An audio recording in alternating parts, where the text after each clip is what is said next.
দিনে কমাস কম একটি রোজা রাখবে। কোন দিন? আরাফার দিন। নবী আলাইহিস সালাতু ওয়াস সালাম বলছেন, আরাফার দিনে একটি রোজা রাখলে আল্লাহ রাব্বুল আলামিন বিগত 1 বছরের গুনাহ, অগ্রিম 1 বছরের গুনাহ আল্লাহ তাআলা মাফ করে দিবে। সুবহানাল্লাহ।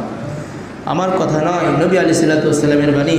সহিহ মুসলিম 1162 নম্বর হাদিসের বর্ণনা।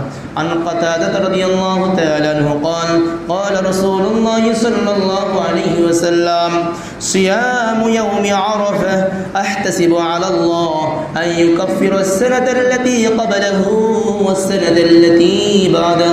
নবী আলাইহিস সালাতু ওয়াস সালাম বলেন, যে ব্যক্তি আরাফার দিনে রোজা রাখবে, সিয়াম ইয়াউমি আরাফা, আরাফার দিনের রোজা, আহতাসিবু আলাল্লাহ, নবী আলাইহিস সালাতু ওয়াস সালাম বলেন, আমি আল্লাহর কাছে আশা রাখি। কে বলছেন? নবী আলাইহিস সালাতু ওয়াস সালাম বলেন, আমি আল্লাহর কাছে আশা রাখি, আইয়ুকাফিরু আস-সানাতাল্লাতী ক্বাবলাহু ওয়াস-সানাতাল্লাতী বা'দাহু, আশা রাখি আল্লাহ তাআলার কাছে, আল্লাহ তাআলা ওই বান্দাকে বিগত 1 বছরের গুনাহ এবং আগামী 1 বছরের গুনাহ আল্লাহ তাআলা মাফ করে দেবে। সুবহানাল্লাহ। রোজা কয় দিন? সকলেই বলেন, রোজা কয় দিন? মাফ করবে কয় বছরের গুনাহ? 2 বছরের গুনাহ। তাহলে একদিন কষ্ট করতে রাজি আছি তো ইনশাআল্লাহ?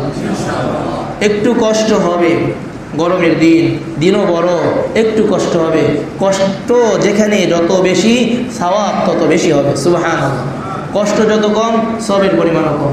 এই জন্য কষ্ট এখানে যেহেতু বেশি আছে, সওয়াব আল্লাহ রাব্বুল আলামিন বেশি রেখেছেন।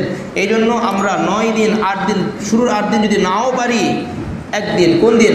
আরাফার দিন রোজা রাখবো।